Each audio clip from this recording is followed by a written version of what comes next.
Assalamualaikum, my dear students. This is me, Bilal Ahmad, and you were watching my YouTube channel All Park Forces. Students, आज की video में इंशाल्लाह हम mathematics test के part number 2 को discuss करेंगे। तो आप लोगों ने वीडियो के साथ एंड तक जुड़े रहना है और वीडियो को कहीं से भी स्किप नहीं करना। So without wasting any time, let's start the video. हमारा फर्स्ट एमसीक्यूज है डोमेन ऑफ 2 3 3 5 6 7 इज। देखिए सुनो, डोमेन क्या होता है। जो ब्रैकेट में हमारे पास फर्स्ट डिजिट होती है इसे हम डोमेन कहते हैं। जिस तरह अगर हम इस ब्रैकेट्स में देखें तो इसमें हमारे पास 2 फिर 3 देन 6, ये हमारे पास हो गया domain. So the correct option is option ए। अब अगर आपसे कोई पूछे कि इस क्वेश्चन में रेंज कौन सा है तो फिर आपने बताना है जो सेकंड डिजिट होगा एक ब्रैकेट में।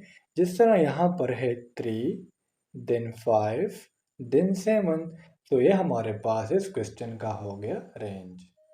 एमसीक्यूज नंबर 2 है हमारा two vectors will be equal if their blank are equal.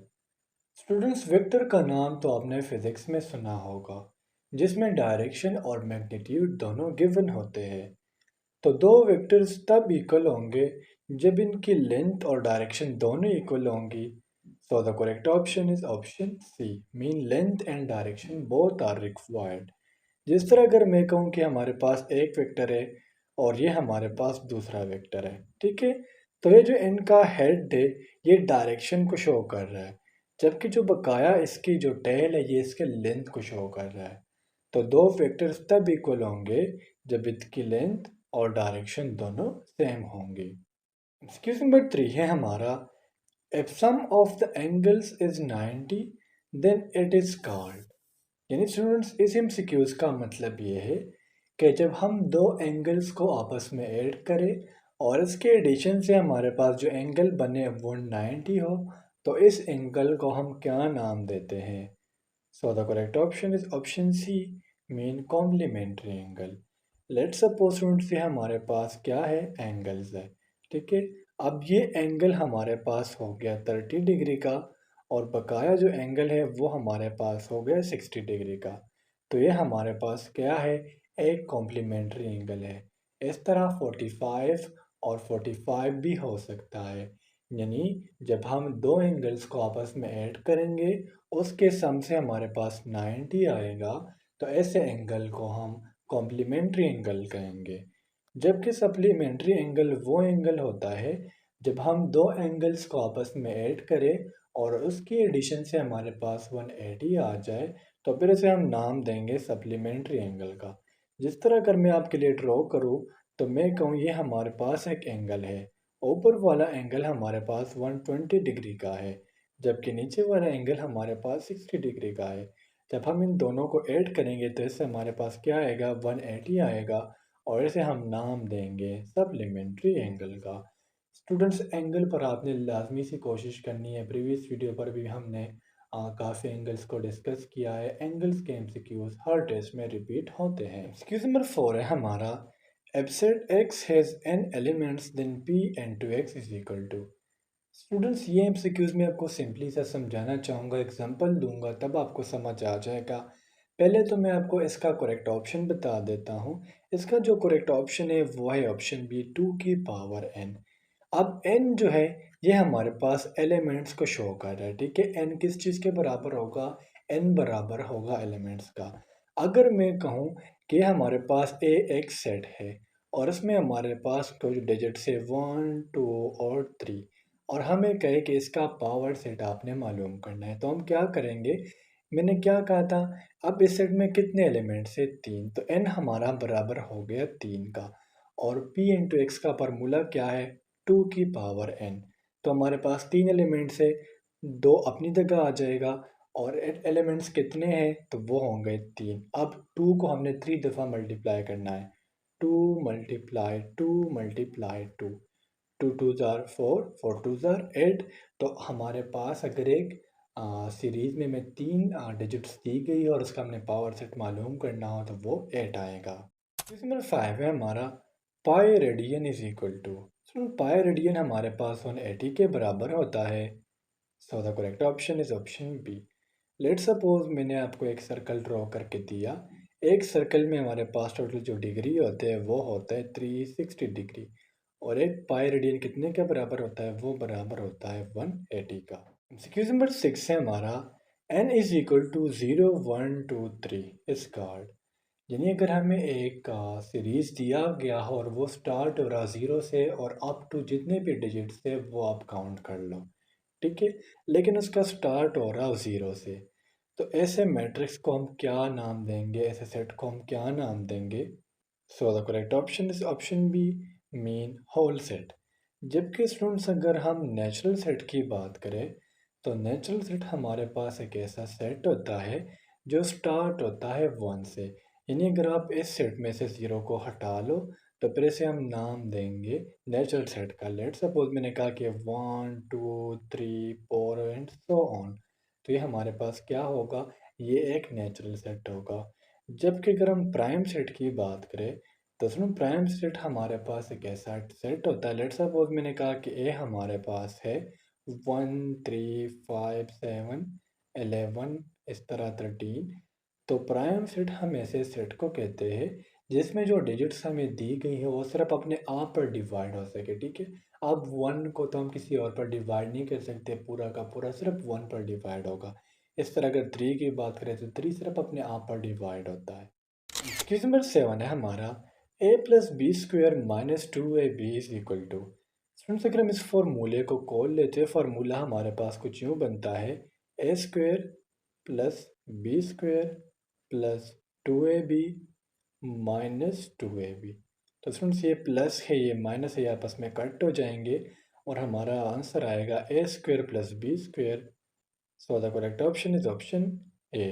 Students यहाँ पर ये ए जो है बड़ा लिखा गया है तो ये आपने छोटा कर लेना है। एक्सक्यूज नंबर 8 है हमारा an equation A X plus B Y plus C is equal to 0 is called blank equation. Students इस इक्वेशन को हम नाम देते हैं लीनियर इक्वेशन का। So the correct option is option C. इस इक्वेशन में स्टूडेंट्स हमारे पास जो x है ये इज इक्वल टू वेरिएबल है। यानी अगर इसका पावर हमारे पास वन आ जाए, जिस तरह लीनियर इक्वेशन में इसका पावर वन है लेकिन जनरली हम वन को रिप्रेजेंट नहीं करते, तो जब x का पावर वन के बराबर होगा इसे हम लीनियर इक्वेशन का नाम देंगे। जबकि अगर x का पावर टू के बराबर आ जाए और ये इक्वेशन हो जाए A X square plus B X plus C is equal to 0, तो फिर से हम नाम देंगे क्वाड्रेटिक इक्वेशन का। एक्सक्यूज नंबर 9 है हमारा what is the average of the numbers. नीचे में कुछ नंबर्स दी गई है और इसके हमने एवरेज को फाइंड करना है। एवरेज को हम दूसरा नाम देते हैं मीन का। अब मैं आपको बताता हूँ कि आपने एवरेज को कैसे फाइंड करना है। जितने भी हमें डिजिट्स दी गई होंगी, हमें दिया गया है 0 + 0 + 4 + 10 + 5 देन अगेन +5। इसको हमने डिवाइड करना है टोटल नंबर्स पर। टोटल नंबर कितने हैं 1 2 3 4 5 6। अब जब हम इन 6 डिजिट्स को आपस में ऐड करेंगे तो हमारे पास आ जाएगा 24।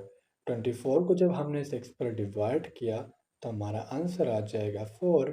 सो the correct option is option C. MCQs number 10 है हमारा x + 3 is equal to 4 then x is equal to. Students देखिए ये जो लाइंस आपको नज़र आ रहे हैं इसको हम नाम देते हैं डिटर्मिनेंट का। और इस डिटर्मिनेंट को ख़त्म करने के लिए जो डिजिट हमें दिया जाता है इसको हम एक दफ़ा प्लस में लेंगे और एक दफ़ा माइनस में लेंगे। तो स्टूडेंट्स ये काफ़ी इजी एमसीक्यूज़ है, इसलिए मैं आप लोगों को होमवर्क में दे देता हूँ। एमसीक्यूज़ नंबर 11 मैं आपको खुद करा के दूंगा, वहाँ से आपको समझ आ जाएंगी कि एमसीक्यूज़ नंबर 10 आपने किस तरह सॉल्व करना है। एमसीक्यूज़ नंबर 11 है हमारा the solution set of 5x is equal to 10। देखिए स्टूडेंट सोल्यूशन सेट हमने कुछ यूँ फाइंड करना होगा। मैंने आपको एमसीक्यूज नंबर 10 में बताया कि जो लाइंस है हमारे पास डिटर्मिनेंट को शो कर रही है।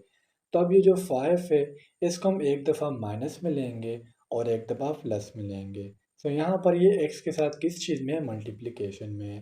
दूसरी साइड पर जाएगा तो ये हमारे पास डिवीजन में आ जाएगा। पहले हमने इसको क्या करना है, यहाँ से हमने इसको पहले प्लस में लेना है। देखिए तो ये कैसे हो जाएगा, 10 डिवाइड बाई 5, तो इसकी वैल्यू आ जाएंगी 2। अब हमने इसको क्या किया, पहले माइनस में लिया, अब हम इसको प्लस में लेंगे। तो अगर 5x इज इक्वल टू 10 हो जाए तो यहाँ ये प्लस में है, दूसरी साइड पर ये जाके माइनस में हो जाएगा। तो x is equal to 10 divide by -5, तो इससे हमारे पास आंसर आ जाएगा 2। तो हमारा करेक्ट ऑप्शन हो जाएगा ऑप्शन ए। पहले जब हमने इसको माइनस में लिया था तो ये हमारे पास क्या आ गया, 2 आ गया, और अभी -2 आ गया। क्वेश्चन नंबर 12 है हमारा, power set of A is equal to 1 2 3 are. जिस तरह स्टूडेंट्स मैं आपको शुरू में बता चुका हूँ कि पावर सेट का फॉर्मूला होता है 2 की पावर n। n शो कर रहा है कि एक सीरीज़ में हमें कितने एलिमेंट्स दिए गए हैं। तो यहाँ पर एलिमेंट्स है 3, 2 की पावर हम 3 करेंगे तो इसका आंसर हमारे पास आ जाएगा 8। So the correct option is option B. MCQs number 13 है हमारा, if B transpose is equal to B, then it is called blank property।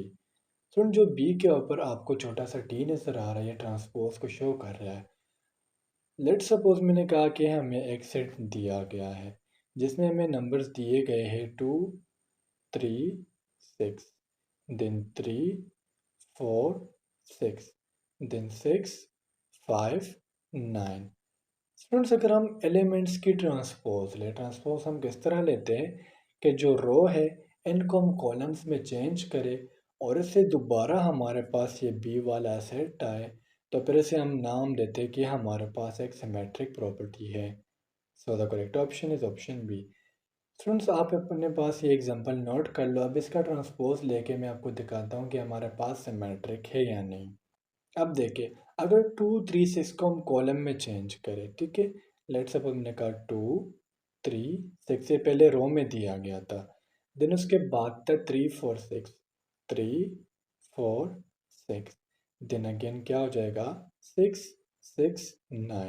अब आप क्या करो, जो पहले वाला मैंने आपको एग्जांपल दिया था बी का और ये बी ट्रांसपोज है, इन दोनों को आप कंपेयर करो।